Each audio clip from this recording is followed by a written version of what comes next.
Sa iba pang balita, alamin kung ano-anong services ang handog ng Philippine Airlines para sa kanilang ika-85th anniversary. Panoorin natin ito.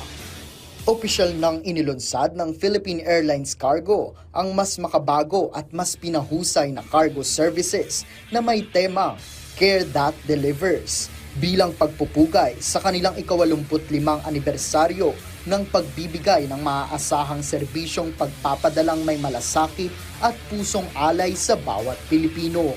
Kanilang ibinahagi ang iba't ibang serbisyo ng PAL Cargo, kabilang ang Easy Cargo, Prime Cargo, Live Cargo para sa mga alagang hayop, Rush Cargo at ang bagong Port-to-Door Cargo na diretsyong maghahatid ng mga padala sa inyong tahanan.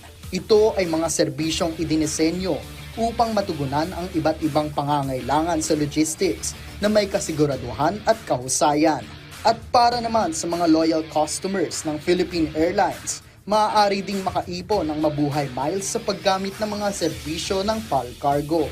Ang mga iba pang impormasyon at handog na serbisyo ng PAL Cargo ay maaaring ma-access sa kanilang bagong website.